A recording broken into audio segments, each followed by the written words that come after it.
안녕하세요. 오늘도 사연 살롱을 찾아주셔서 감사합니다. 저는 지방에 사는 30대 여성입니다. 요새 독감이 유행이라던데 다들 몸은 어떠신가요?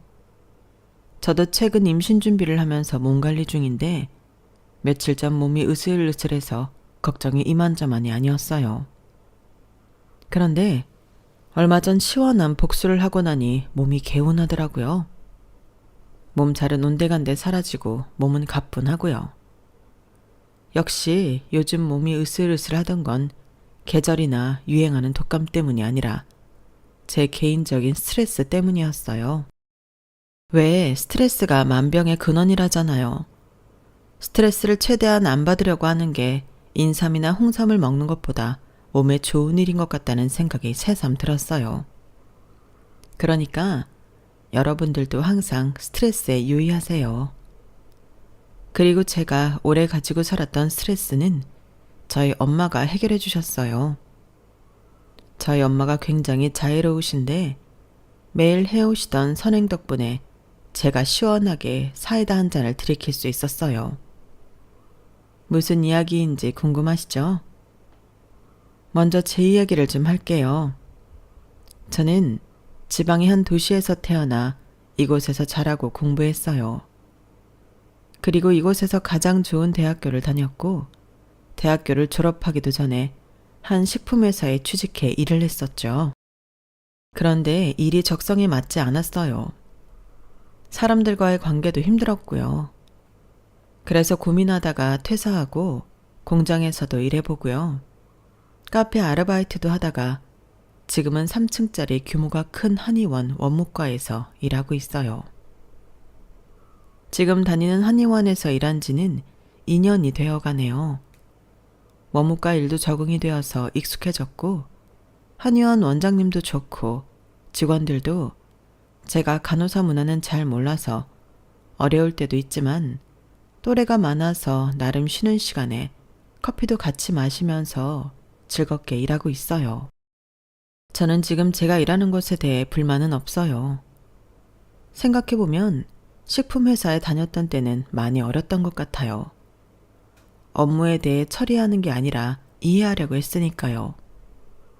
이해가 되지 않는 업무는 좀처럼 해내지 못했죠. 하지만 사실 제가 이해하는 게 얼마나 중요하겠어요? 저는 회사의 부속품일 뿐인데요. 일을 처리하고 해결하는 게 이해보다 먼저죠. 그런데 그런 자세가 부족했던 것 같아요. 지금은 아니에요. 이해가 안 되는 업무가 원무과에선 없기도 하고 무조건 처리하고 해결하기 위해 노력하죠. 그리고 그때는 어려서 그랬는지 융통성도 없었어요. 하나를 무조건 하나의 방법으로만 처리하려고 했죠. 다른 방법을 요구하면 반감부터 들었어요.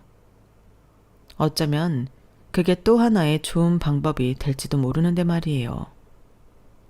그래서 지금의 저라면 예전에 다녔던 그 식품회사를 끝까지 다녔을 거예요. 사실 그 회사 좋은 회사거든요. 이 동네에서 알아주는 회사예요. 솔직히 말하면 아쉽죠. 지금까지 다녔으면 5년 차 정도 됐을 텐데 어디 가서 자신 있게 명함 내밀 수 있고 아쉽지 않다면 거짓말이죠. 지금 다니는 이 한의원도 저의 경력을 보고 놀랐어요.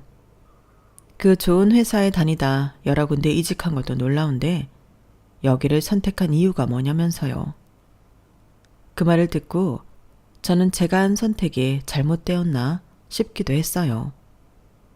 면접을 보던 그 자리에서 말이에요. 그래서 얼버무리며 대답했던 것 같은데 한의원은 저를 선택해줬어요. 원무과에서 일을 하던 초반엔 업무도 서툴어 실수도 많고 혼도 많이 나서 주눅도 많이 들었는데 그럼에도 지금은 제가 하는 일에 만족해요. 남편이 그러더라고요. 후회해봐야 너만 배 아픈 거 아니겠어? 저는 그 말을 듣고 깨달았어요. 어차피 저는 그 식품회사로 돌아갈 수 없어요. 제 능력이 그것밖에 안 되기 때문이 아니라 제가 이곳을 이 한의원을 선택했기 때문이에요. 그러니 후회하지 않기로 했어요. 지금 저에게 닥쳐진 현실에 더 집중했죠. 자신의 현실을 아는 건 중요한 일인 것 같아요. 그게 낙담하라는 이야기가 아니라 본인이 가장 잘할 수 있는 위치라는 게 분명 있는 것 같아요. 그걸 알도록 도와준 사람이 저의 남편이기도 하고요. 남편은 저의 옆자리에서 제가 할 수 있는 일, 잘하는 일을 가르쳐주고 북돋아주고 격려해 주었어요. 사실 제가 카페 아르바이트도 했다고 했잖아요. 그때 취업 준비생일 때 남편을 만나 연애를 하고 결혼도 했거든요. 제가 아르바이트를 한 카페는 화학공업 단지에서 가까운 위치에 있었어요. 그래서 연수원들이 공업단지 근로자들이 자주 왔었죠. 오시는 분들은 매일 오셔서 얼굴도 외울 수 있을 정도였어요. 그 중에 한 명이 연구원이었던 저희 남편이었고요. 저희 남편은 매일 와서 라떼를 주문하는데 늘 두유로 주문했어요. 매일 왔으니 얼굴을 보면 인사만 하고 드시던 거 드릴게요 했어요. 그런데 어느 날엔 저한테 묻는 거예요. 오늘 뭐 드시고 싶냐고 추천해 달라고요. 그래서 그때 날이 추운 겨울이었거든요. 저는 따뜻한 우롱차를 추천해 줬어요.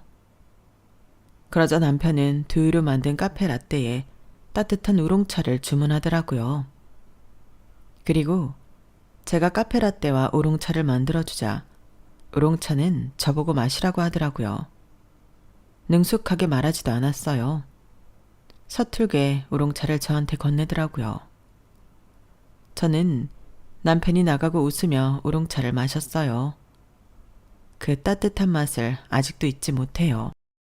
그렇게 저희는 연애를 시작했고 남편은 연애한 지 2년이 되었을 때 저에게 프로포즈를 했어요.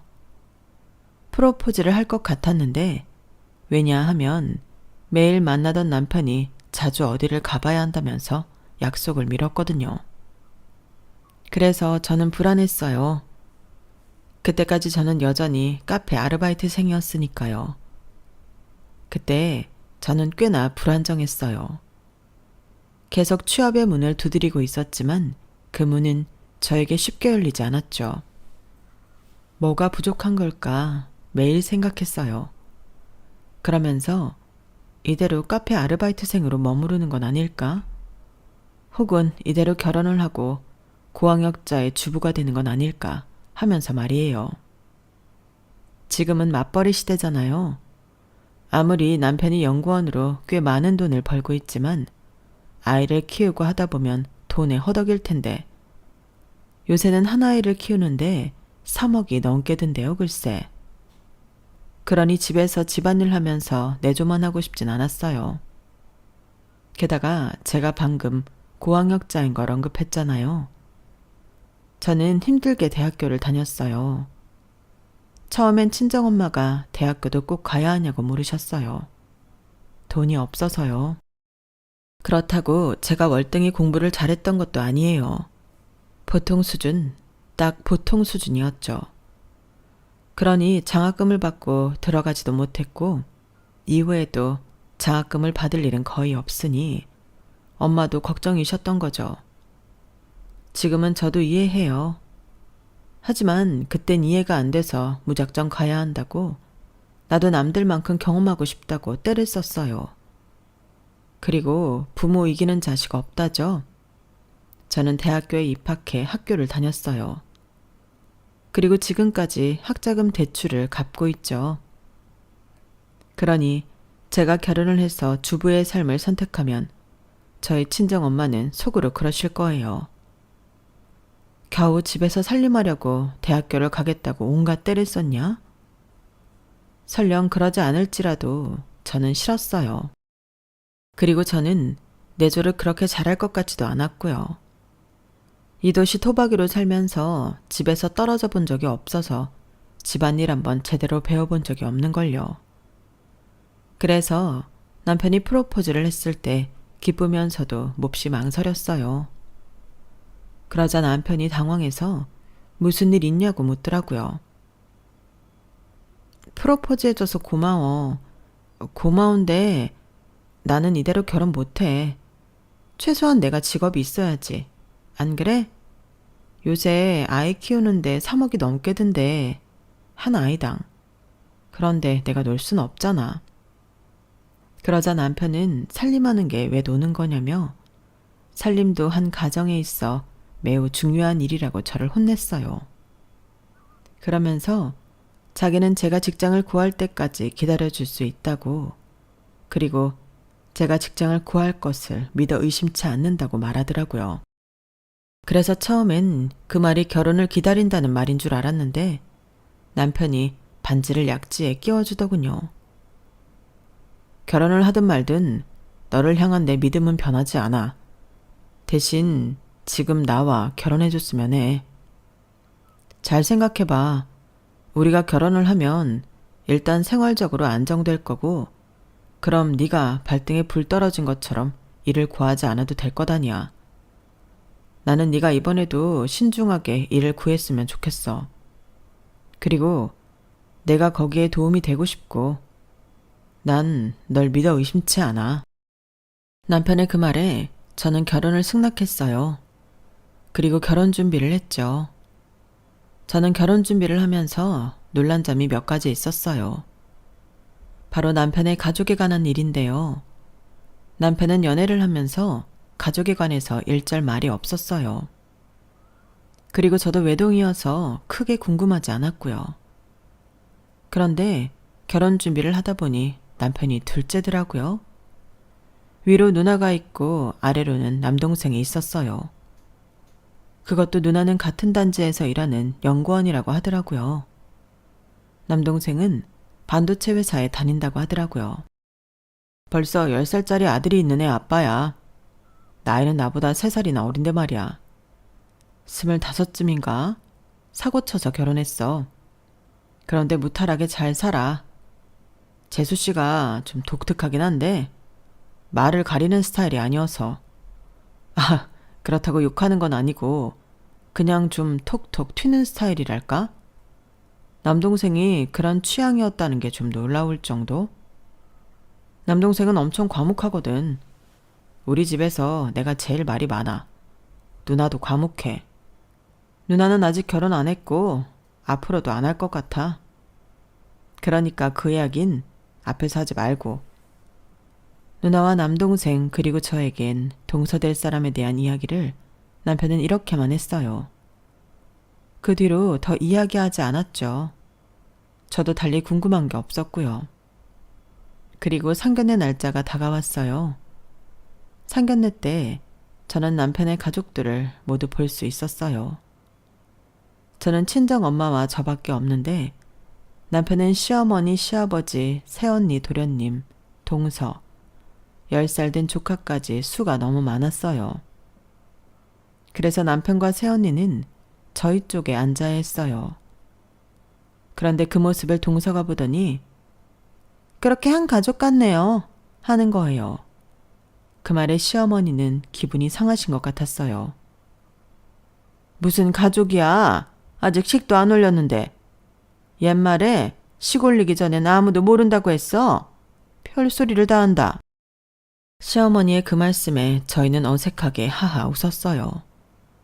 그리고 지금이라도 더 넓은 자리로 바꿔야 하지 않냐고 남편에게 물었죠. 남편은 괜찮다고 말하며 제 옆에 꿋꿋이 앉아있더라고요. 내심 고마웠어요. 남편의 형제들은 참 많이 닮았더라고요.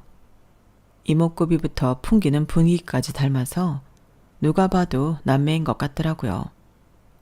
그런 게 외동인 저한테는 참 부러워 보였어요. 그리고 시아버지는 꽤나 젠틀하셨어요.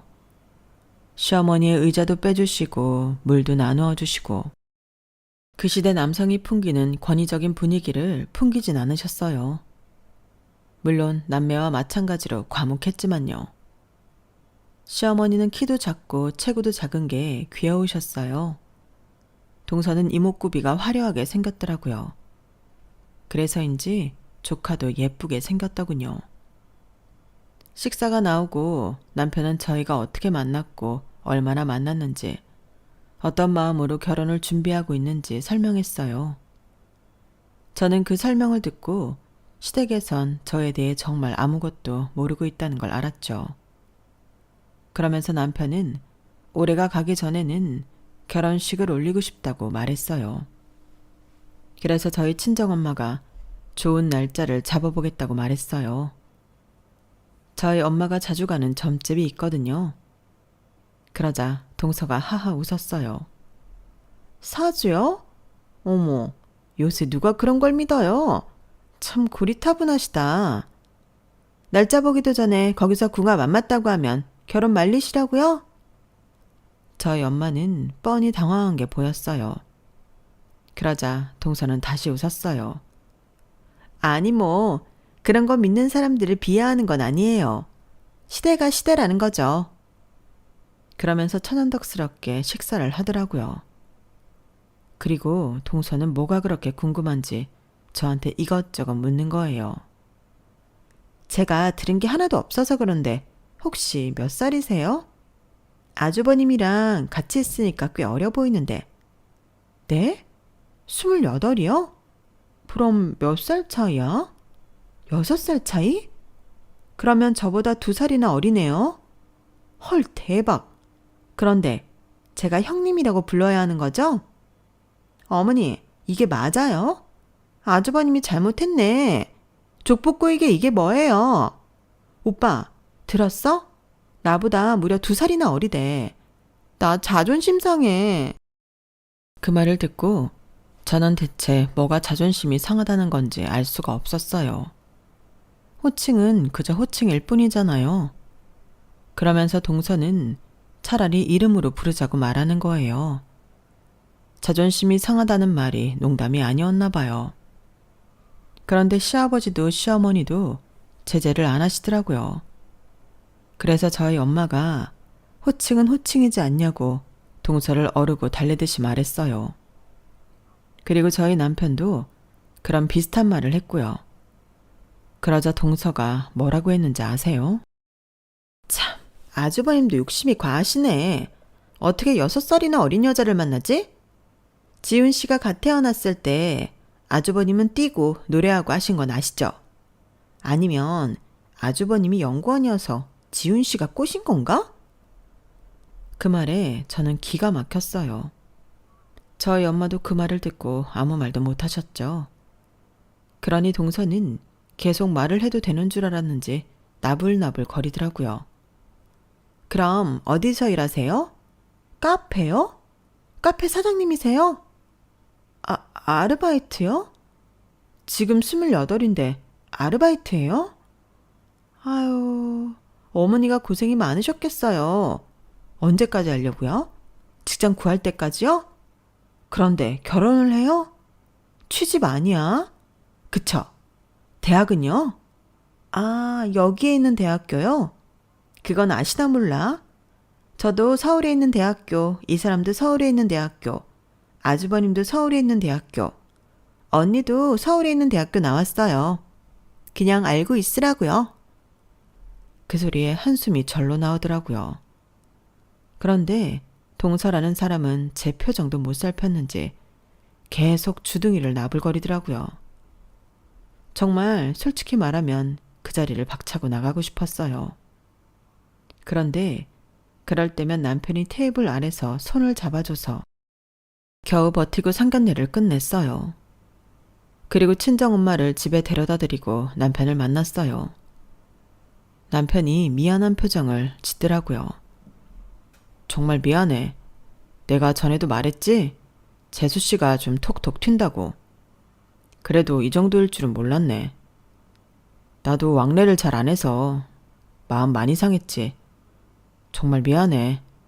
하지만 앞으로 이런 일 없을 거야. 정말 우리 집 명절 아니면 잘 만나지도 않아. 누나며 동생 식구들이며 명절 이외에 찾아온 적 없었어. 그러니까, 응? 정말 미안해. 저는 남편이 저한테 사과하는지 왜 그러는지 속이 너무 상했어요. 그리고 사실 저희 엄마도 돌아가는 길에 취집이 무슨 뜻이냐고 물으시더니 제 대답을 듣고 우시더라고요. 그러면서 자기도 6살이나 많은 남자한테 저 시집 보내는 거 싫었다고, 그리고 왜 능력 있는 네가 취집한다는 소리를 들어야 하냐고 우시더라고요. 그리고 제가 식품회사를 그만두겠다고 말했을 때 말렸어야 했다고 하셨어요. 그런 말을 들으니 저를 부정당한 기분이 들기도 하고, 아무리 남편의 사과를 들어도 이런 집안과 결혼을 해야 하나 싶기도 했어요. 제가 그렇게 말하자 남편은 무릎을 꿇고 싹싹 빌었어요. 정말 앞으로 그럴 일 없을 거야. 명절 아니면 마주칠 일도 없을 거고, 재수 씨가 그런 말하면 내가 한 소리 할게. 네가 아무리 나이가 어려도 형님은 형님이야. 서열은 서열이지. 서열이 괜히 있는 게 아니잖아. 그러니까 그런 말 하지 마. 남편이 그러는데 어쩔 수 있나요? 그리고 남편의 가족 중 한 사람이 문제인 거지 전체적으로는 괜찮았거든요. 또 결혼을 하고 나면 이제 저희 부부가 가족인 거잖아요. 제1의 가족 말이에요. 그러니 저는 명절에만 본다는 남편의 말을 믿기로 했어요. 하지만 제가 결혼한 직후 동서가 10년 만에 임신을 하면서 상황은 달라졌어요. 동서는 임신을 하고 육아휴직을 했어요. 그것까진 알겠어요. 10년 만에 가진 아이니까 얼마나 소중하겠어요. 하지만 제가 이해하지 못하는 건 왜 제가 일하는 카페에 매일 출근 도장을 찍느냐는 거예요. 정말 동서는 매일같이 제가 일하는 카페에 왔어요. 와서 매일 다른 메뉴를 시키고 빵도 시키고, 그리고 그걸 계산하게 했어요. 조카가 먹는 건데 아깝냐면서요. 그러면서 카운터 앞에 자리를 잡고 앉아 저를 감시했어요. 그리고 있는 이야기 없는 이야기를 시댁에 다 갖다 바쳤죠. 제가 이걸 어떻게 알게 되었냐고요? 사실 제가 일하는 카페는 제 또래인 사장님이 운영하고 있어요. 그리고 저는 그 사장님과 단둘이 일을 하고요. 그런데 동서가 제가 그 사장님과 바람을 피운다고 시댁에 말했더라고요. 어느 날 시어머니가 저에게 전화를 해서 무턱대고 화를 냈어요. 너 어디냐? 지금 일하고 있다고? 너 아주 잘됐다. 너 지금 일한다는 카페 당장 그만둬라. 어디서 결혼한 여자가 미혼인 남자랑 하하호호 부엌놀이를 해. 아주 들어보니 가관이더라. 서로 웃고 떠들고. 그 좁은 부엌에서 대체 무슨 짓거리를 하는 거야? 네가 그러고도 무사할 줄 알아? 당장 그만두지 않으면 인정한 거라고 생각하고 내가 너 고소할 줄 알아. 저는 제가 시어머니에게 그런 말을 들을 줄은 몰랐어요. 체구가 작고 귀여워 보이던 시어머니가 그런 말을 할 줄 아는 사람인지도 몰랐고, 제가 그런 말을 들을 정도로 잘못한 거란 생각도 못했죠. 물론 오해였어요. 저와 사장님은 절대 그런 사이가 아니었어요. 저희는 일하면서 사장님과 사적인 대화도 하지 않았죠. 저는 사장님 이름도 키오스크 앞에 적힌 계좌번호 및 이름을 보고 알았는걸요. 그리고 솔직히 말하면 사장님이 얼마나 무뚝뚝한데요. 호흡을 맞춘다고 제가 고생한 걸 생각하면 그런 오해는 너무 억울했어요. 그래서 시어머니에게 아니라고 부끄러운 짓 한 적 없다고 말했어요. 그런데 시어머니는 제 말을 믿지 않으셨어요. 어디서 거짓말이야. 다 보고 들은 사람이 있는데 우리 은정이가 없는 이야기 지어내려인 줄 알아? 은정이는 동서의 이름이었어요. 그렇게 저는 이 얼토당토 않은 소문을 동서가 냈다는 것을 알았어요. 그리고 동서는 그런 짓을 하고도 뻔뻔하게 카페에 왔죠. 시어머니가 전화한 당일에도 카페에 왔고요. 그 다음 날에도 매일 카페에 왔어요. 그리고 시어머니는 매일 저에게 전화를 해서 카페 일을 그만두라고 하셨고요.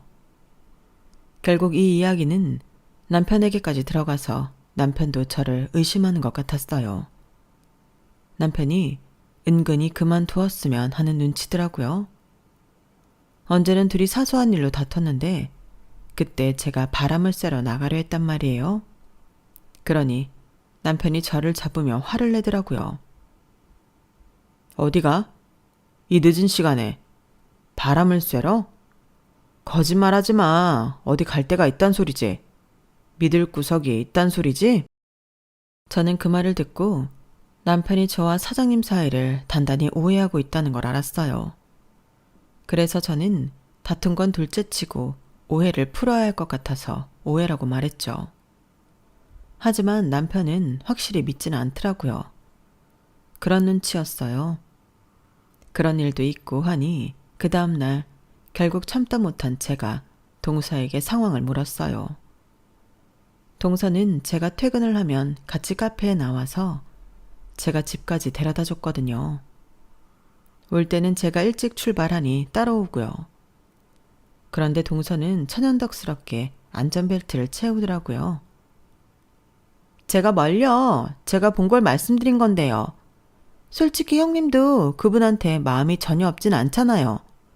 눈빛이 다르던데 뭘.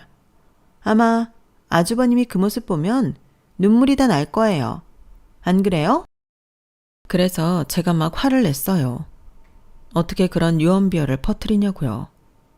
그러니까 동서는 배를 만지면서 아기가 들으니 흥분하지 말라고 하더라고요. 그러면서 제가 운전하기를 기다리길래 제가 차 문을 열었어요. 내리라고요. 그러자 동서는 당황하더라고요. 그래서 제가 동서를 끌고 차에서 내리게 한 뒤에 혼자 출발했어요. 그러니 시댁에선 난리가 났죠. 시어머니는 저에게 전화해 어디 임산부를 그렇게 버리고 가냐고 노발대발을 하셨어요. 그리고 다음날 시댁의 온 가족이 집합했죠. 저는 가고 싶지 않다고 남편에게 말했는데 남편은 아직도 저를 의심하는 눈치였어요. 그래서 어쩔 수 없이 저도 시댁에 갔죠. 남편과 시댁을 가는 길도 그렇게 도착한 시댁도 살얼음판이었어요. 살얼음판인 시댁을 저희 부부는 조심스럽게 밟아 거실에 있는 식탁에 앉았어요. 시댁 식구들은 이미 둘러 앉아 있었고요. 그리고 한참을 침묵 속에 있었는데 남편 누나가, 그러니까 저에게는 신우가 한마디 하더라고요. 대체 누구라도 말 좀 해. 바쁜 사람 오라고 해놓고 아무 말도 안 할 거면 왜 오라고 한 거야? 내가 이렇게 한가한 줄 알아? 얘 지훈아, 네가 말 좀 해봐라. 너 정말 카페 사장이랑 그렇고 그런 사이야? 저는 아니라고 말했어요. 전 억울해요. 저는 그냥 일을 열심히 했을 뿐이에요. 와보시면 아실 거예요. 저 사장님이랑 사적인 대화 일절 없이 일만 해요. 대체 동서가 뭘 보고 그런 오해를 했는지 제가 더 알고 싶다니까요. 그것 때문에 신랑이랑도 다투고 신랑이 저를 오해하고 게다가 식구들끼리 이렇게 불편한 자리까지 만들어지고 이 사실을 사장님이나 다른 사람들이 알면 코웃음 칠 거예요. 저는 억울해서 눈물이 다 날 것 같았어요. 그런데 시어머니는 제 이야기를 듣더니 헛웃음을 치셨어요. 아니 땡굴뚝에 연기가 나니? 은정이 얘가 괜히 그런 말 했겠어? 이상한 걸 이상하다고 말한 거 아니야. 너 사람이 왜 이렇게 뻔뻔하니? 그만 인정하고 사과하지 못해? 저는 정말 억울했어요. 하지만 아시죠? 아닌 걸 입증할 방법이 더 어렵다는 거요. 그래서 계속 한숨만 푹푹 쉬고 있었어요. 그러자 시아버지가 그만하라고 하더라고요. 아니라는데 증거도 없으면서 우기지 말고 그냥 새아가 말 믿어. 다들 오늘 이후로 그 일 언급도 하지 말고. 그런데 지훈아, 아무리 그래도 네 동서를, 임신한 동서를 이 추운 날 길바닥에 내동댕이 친 건 너무한 거 아니니? 잠자코 계시던 시아버지의 그 말에 저는 바로 사과했어요. 솔직히 추운 겨울에 임산부를 두고 홀로 집으로 간 게 심하긴 했잖아요. 그리고 저는 확실한 사람이에요. 잘못했으면 잘못했다고 사과하고 아닌 건 아니라고 말하는 사람이에요. 그래서 동서에게 사과했어요. 미안하다고요. 그렇게까지 한 건 그만큼 화가 나서 그랬던 거라고요. 그러자 동서는 입을 삐쭉 내밀더라고요. 사과하면 다해요. 그때 전 얼어 죽을 뻔했다고요. 그래, 카페 사장하고 그렇고 그런 사이 아니냐는 말이 우회라고 쳐요. 그렇다고 임신한 동서를 이 엄동설원에 길바닥에 버려도 돼요? 형님 때문에 저희의 잘못되기라도 하면 형님이 어떻게 책임지실 건데요? 이래서 무식한 사람하고는 상종을 하면 안 된다니까. 하지만 분명히 말하는데 엄동설한이라고 불릴 정도로 춥지 않았어요. 제가 임신을 안 해봐서 모르지만요. 그 정도 추위에 아이가 어떻게 될 것 같았으면 임산부는 겨울에 어디에도 나가면 안 되죠. 저는 기가 막혔어요. 그런데 동서는 입에 모터를 단 것처럼 계속 쫑알쫑알 떠들어대는 거예요. 이래서 수준 차이가 난다고 하는 거예요. 아주버님, 제가 말씀드렸죠? 분명히 대학 수준, 지능 수준이 차이가 날 거라고요. 이렇게 무식한 여자랑 어떻게 살아요? 그리고 이런 말까진 안 하려고 했는데 예단 예물도 말이에요. 사돈에게 예의 갖추는 건데 사정 어렵다고 소박하게, 정말 소박하게 하셨죠? 그깟 이불에 그깟 은수저. 정말 보는 제가 창피스러워서. 그 이불 우리 어머니 쓰지도 않은 건 아시나 몰라?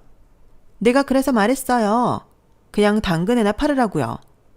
참, 사람이 경우가 없어도 어떻게 이렇게 없어요? 이래서 무식한 사람들이랑은 상종을 말아야 한다니까? 그 말을 듣고 저는 남편을 쳐다봤어요. 남편은 자기 무릎만 보고 아무 대꾸도 안 하더라고요. 정말 이 집 구석엔 제 편이 아무도 없구나 싶었어요. 저는 식사도 제대로 하지 않고 집으로 갈 시간만 기다렸어요.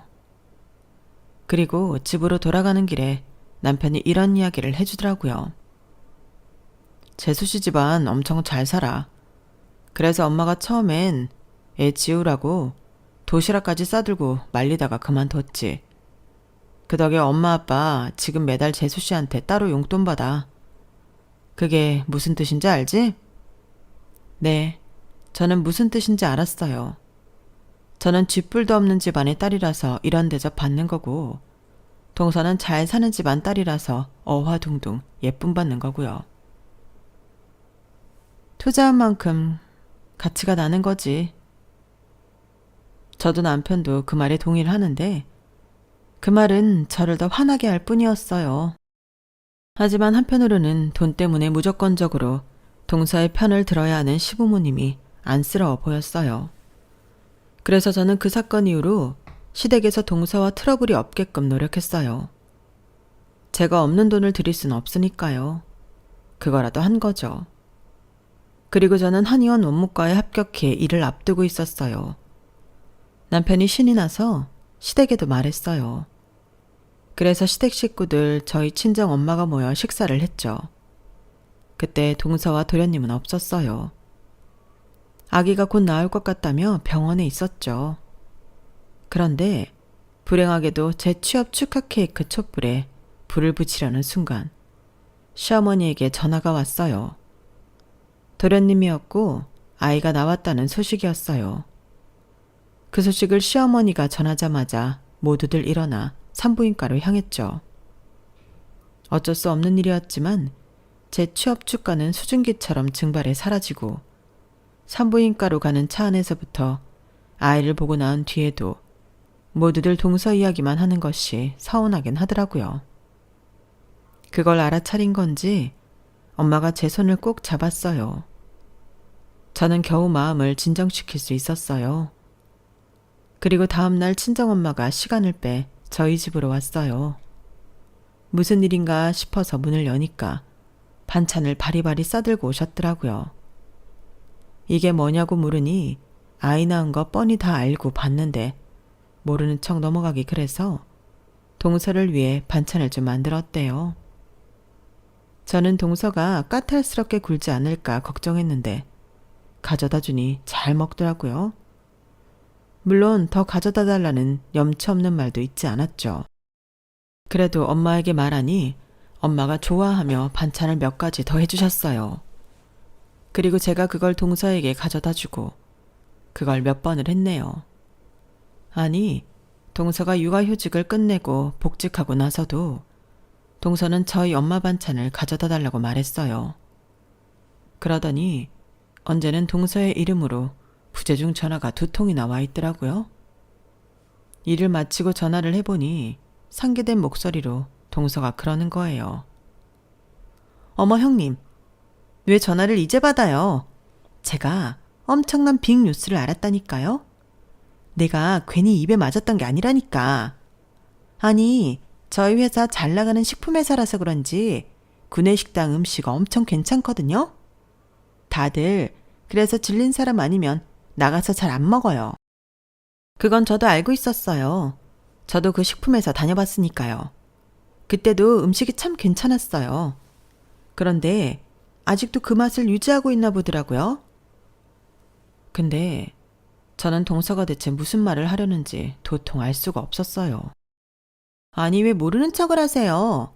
아줌마 여기서 일하시잖아요. 아니, 형님 엄마 말이에요. 여기 주방에서 일하던데요? 내가 오늘 괜히 주방 안을 보고 싶더라. 보니까 딱 있던데 그걸 여태 몰랐네. 아무튼 그래서 반찬이 입에 맞았나 봐요. 그런데 형님은 왜 그런 걸 이제껏 말 안 했어요? 뭐 하긴 엄마가 주방에서 일한다고 하면 좀 그럴 수도 있겠다.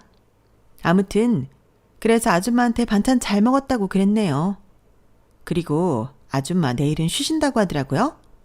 그래서 반찬도 좀 부탁했어요. 동서는 저희 엄마를 아줌마 하면서 동네 아줌마 대하듯이 말했어요. 그리고 저는 동서와 전화를 끝내고 엄마에게 전화를 걸었죠. 엄마가 힘없이 받으시더라고요. 그래서 제가 무슨 일 있냐고 하니까 별일 없다고 하더니 결국 이런 말을 하시더라고요. 아니, 네 동서가 온 동네방네 자기 형님 엄마라고 날 소개하는 거야. 참 나쁘끄럽게 말이야. 그리고 요크루트는 한 사람당 하나씩 나오는 건데 그걸 5개는 집어가더라.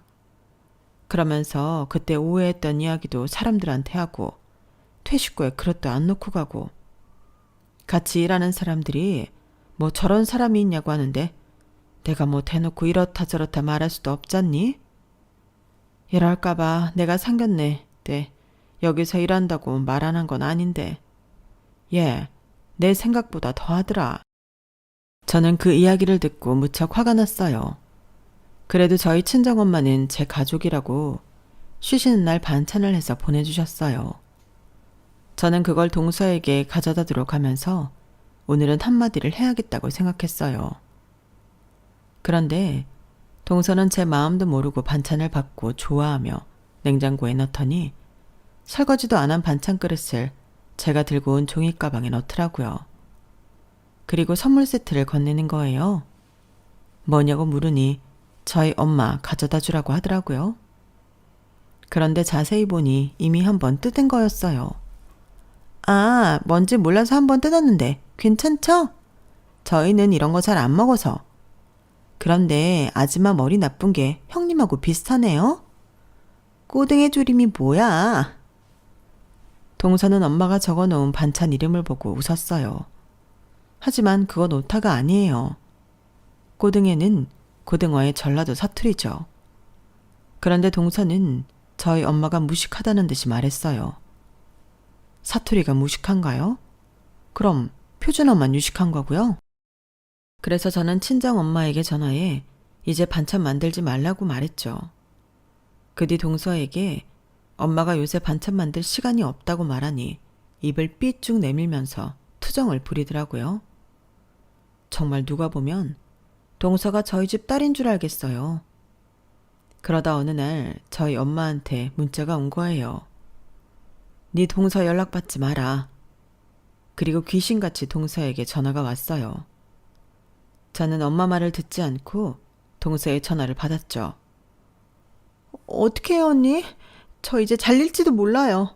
일로 어떻게 하면 좋아요? 대뜸 이렇게 말하는 거예요. 그래서 무슨 일인데 그러냐 하니까 동서는 훌쩍였어요. 제가 아줌마, 아니 사무국장님을 몰라 배워서 일이 이렇게 되었는데 어떻게 하면 좋아요? 그걸 다 대표님이 보고 계셨는데 저 이제 잘리는 거 아니에요? 형님이 제발 아줌마 아니, 사무국장님한테 말씀드리면 안 돼요? 제발 부탁이에요. 저는 동사의 전화를 받고 일이 어떻게 된 건지 대충 감이 왔어요. 혹시 복수불 반분이라는 말 아시나요? 엎어진 물을 주워 담을 수 없다는 뜻이죠. 지금 동사의 모습이 딱 그것이었어요. 이게 무슨 말이냐면요. 사실 저희 친정엄마는 한 식품회사 식당에서 근무하고 계시지만 한 보육원의 사무국장이기도 하세요. 식당에서 근무하신 지는 저희 아버지가 암으로 투병하셨는데 그때부터였고요. 보육원의 사무국장이 되신 지는 10년이 되었어요. 10년 전에 무슨 일이 있었길래 저희 엄마가 한 보육원의 사무국장이 되었는지 말씀드리기 전에 간단하게 저희 부모님 이야기를 할게요.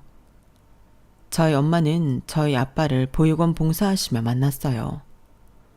엄마는 원래 공부를 했더라면 사회복지사가 되고 싶을 정도로 사회에 관심이 많았어요. 하지만 여력이 되지 않아 공부는 할 수 없었고 집에서 가장 가까운 보육원으로 봉사를 간 거죠. 그리고 거기에 이미 봉사를 하고 있던 아버지를 만난 거예요.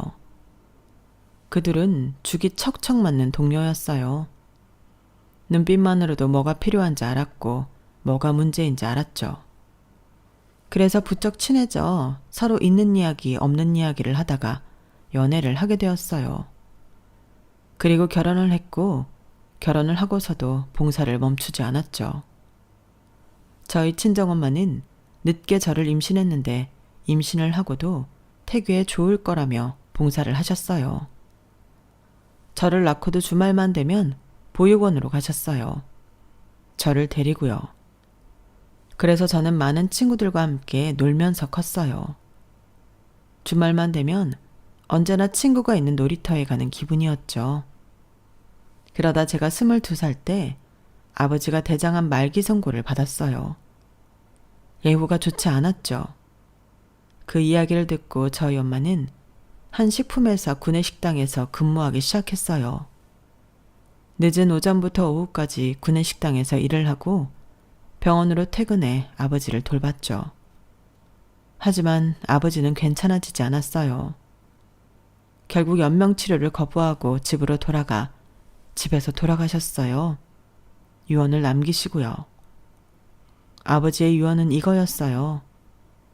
자신이 평생을 봉사한 보육원에 기부 한번 하지 못한 게 마음에 걸리셨나 봐요. 자기 앞으로 들어놓은 보험금과 재산을 보육원에 기부하겠다는 말을 남기셨어요. 그리고 엄마는 아버지의 그 뜻을 따라 보육원에 기부를 했죠. 서명을 하기 위해 보육원 사무실을 열었어요. 그런데 대표 자리에 앉아있던 사람이 벌떡 일어나는 거예요. 이제 오셨어요? 겨우 만났네요. 뜬구름 잡는 소리에 엄마가 고개를 갸우뚱하다가 이내 하고 놀랐어요. 대표님 아니십니까? 대표님이 여기 어쩐 일로? 알고 보니 엄마가 일하는 식품회사에서 보육원에 오랫동안 봉사를 하다가 그 시점으로부터 몇 해 전 인수를 했다네요. 그래서 큰 금액이 기부에 들어오면 대표님이 오셔서 서명을 받으신다고요. 그저 봉사만 했던 엄마가 그 큰 일을 알 리가 없었죠. 그런데 대표님은 다른 건 기억 안 나냐고 저희 엄마에게 물었어요. 저희 엄마가 모르겠다고 말하니까 자기 이름을 말하더라고요. 대표님 성함이 아니라 다른 이름을요. 그러자 엄마가 너무 놀라면서 대표님을 부둥켜 안았어요. 알고 보니 대표님은 이 보육원에서 자랐는데 11살쯤 되었을 때 이 식품회사 회장의 아들로 입양되었다네요. 그 전까지 저희 엄마와 아버지와 잘 지냈다고요. 이모와 삼촌, 아직도 이렇게 불러도 되죠? 그 마음 아직도 잊지 않고 있어요. 처음에 입양 소식 들었을 때 이모 삼촌을 생각하면서 정말 가고 싶지 않았어요. 차라리 이대로 어른이 되어서 퇴소하고 싶었죠. 참, 누가 들으면 복에 겨웠다고 하겠죠?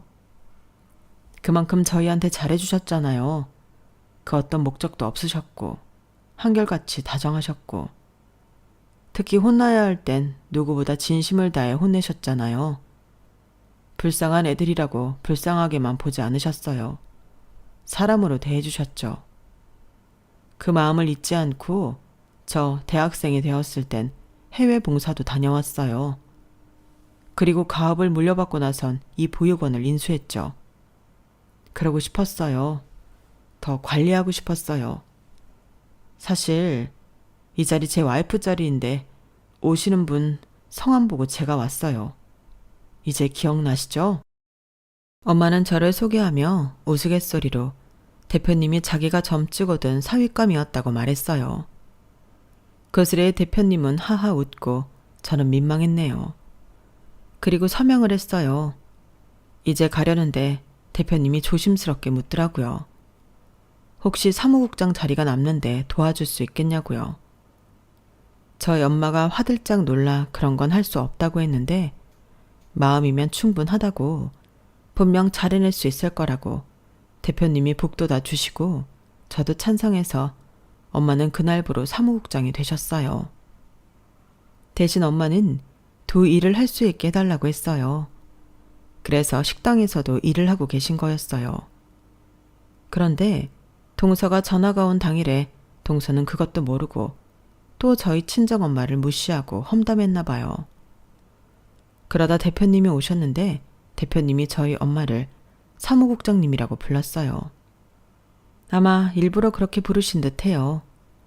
그래서 저희 엄마가 당황하니까 대표님이 업무적인 말을 저희 엄마에게 했고 저희 엄마도 프로페셔널하게 대꾸했어요. 그러니까 저희 동서가 얼굴이 시뻘개져서는 도망가더래요. 그리고 저에게 전화가 왔죠. 저는 동서의 전화를 받고 우스워서 웃었어요. 그러게 사람은 함부로 대하는 게 아니라니까 동서. 이제 알겠어? 세상에 안 귀한 사람은 없어. 그리고 내가 하나 알려줄까? 복습을 반분이라는 말이 있어. 따라해봐. 엎어진 물은 어떻게 할 수 없다는 말이야. 그러니까 이렇게 나한테 전화해서 울고불고 해도 내가 해줄 수 있는 게 없다고. 네가 한 일이니까. 그러니까 이만 끊을게. 그리고 저는 너무 통쾌했어요. 정말 저희 엄마의 선행이 낳은 사이다였어요. 그리고 저희 엄마는 제 남편을 불렀어요. 제가 저희 엄마한테 하소연을 좀 했거든요. 제가 그런 수모를 당하는 동안 가만히 있는 것도 모자라 휘둘렸다고요. 그래서 저희 엄마가 한 소리를 했죠. 그렇게 지훈이를 믿지 못하면 당장 이혼해. 부부가 사는데 가장 중요한 게 신뢰야, 신뢰. 그런데 가당치도 않는 말을 듣고도 그래도 믿어? 자네가 가서 확인해 봤나? 가서 지훈이랑 사장이 무슨 짓을 하는지 두 눈으로 똑똑히 봤어? 그런데 어디서 그 얼토당토한 찌내기를 믿고 의심을 해? 그리고 나는 다시는 우리 지훈이가 시댁에 안 갔으면 하는데 자네는 어떻게 생각하나? 아니, 이제 내가 사무국장인 걸 알았으니 달라지려나? 그런데 설령 그렇다고 해도 나는 신뢰. 그런 사람과는 싫다 이거야. 그러자 남편은 고개를 푹 숙이며 다시 한번 기회를 달라고 하더라고요. 다시는 저에게 이런 일이 없게끔 만들겠다고요. 그리고 이제부턴 자기도 보육원 봉사를 하면서 처갓집에 가까워지기 위해 노력하겠다고 했어요. 그리고 실제로 그 주 주말에 보육원 봉사를 했고요. 그리고 동서는 그 사건이 있고 얼마 되지 않아서 퇴사했다고 하더라고요. 그것도 그럴 것이 제 동기에게 물어봐도 엄마에게 물어도 소문이 다 났대요. 대화라진 사람이라고요. 그리고 회사에서도 그런 짓을 했는지 그럴 줄 알았다 하는 사람도 있었고요. 그러니 어디 창피해서 못 다니죠. 그리고 명절처럼 시댁에서 모일 때는 어떻게 하냐면요. 동서는 저를 살살 피해요. 아무리 자기가 잘 산다고 해도 좋은 일 하면서 돈 잘 버는 사람이랑 비교할 수가 있나요? 그래서 알아서 깁니다. 그리고 원래 동서의 그런 모습을 보면 저에게 한 소리 하실 법한 시어머니는 동서에게 무슨 말이라도 들었는지 찍소리도 못하고요. 그렇게 시댁에서의 판이 뒤집어졌어요. 그제까지 저를 고생시켰던 몸살도 낫고 아주 마음이 가벼워요. 여기까지가 제 사연입니다. 여러분도 제 시원한 사연 들으셨으니 마음 시원한 하루 보내세요. 들어주셔서 감사합니다. 건강하시고요. 여러분, 사연 댓글에 응원과 현명한 조언 부탁드려요. 좋아요와 구독은 저에게 큰 힘이 됩니다. 오늘도 좋은 일 가득하세요.